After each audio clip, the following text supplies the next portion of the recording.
Gusto mo bang gumawa ng eye-catching YouTube thumbnails kahit wala kang editing skills? Madali lang guys, gamit ang AI tool na ito.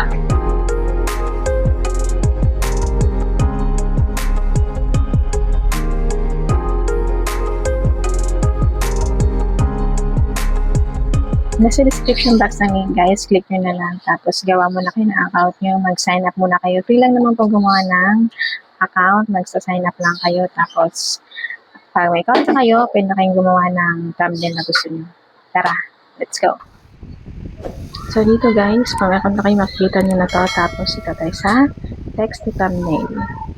Ayan, sa box na to, type nyo lang yung thumbnail prompt nyo or describe your video. Ito type nyo lang dyan. Halimbawa sa akin ito. And then, generate nyo lang. Tapos yan, start na siya.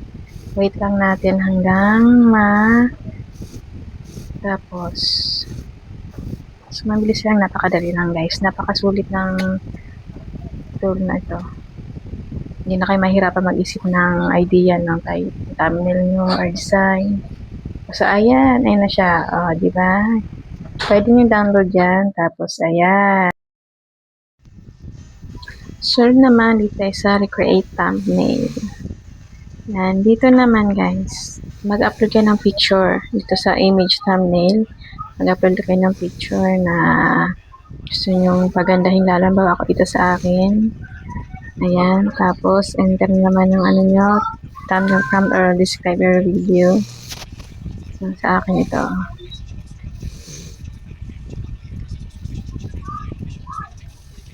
Ayan. Tapos sa baba, ayan, optional lang naman, pwede mong ilagay dyan yung mukha mo kung gusto mo. Tapos, ayan. Hintayin lang ulit natin hanggang matapos.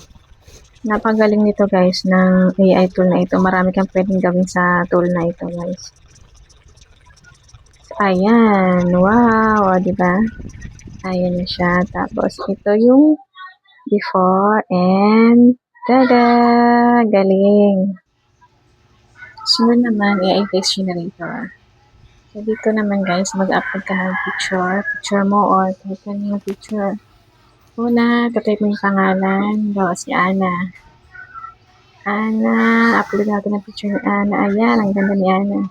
Kunyari yan si Ana. Pili ka dito ng emotion na gusto mo. And then, kung may naiisip ka na ng iba, pwede mo i-type dyan. Just generate. Ayan. Ang dami ko na nagawa kanina. So, hintayin lang natin. Try nyo itong AI tool na to guys. Malaking tulong to sa mga thumbnail nyo. Ayan. O, diba? Ang galing. Napakadali lang.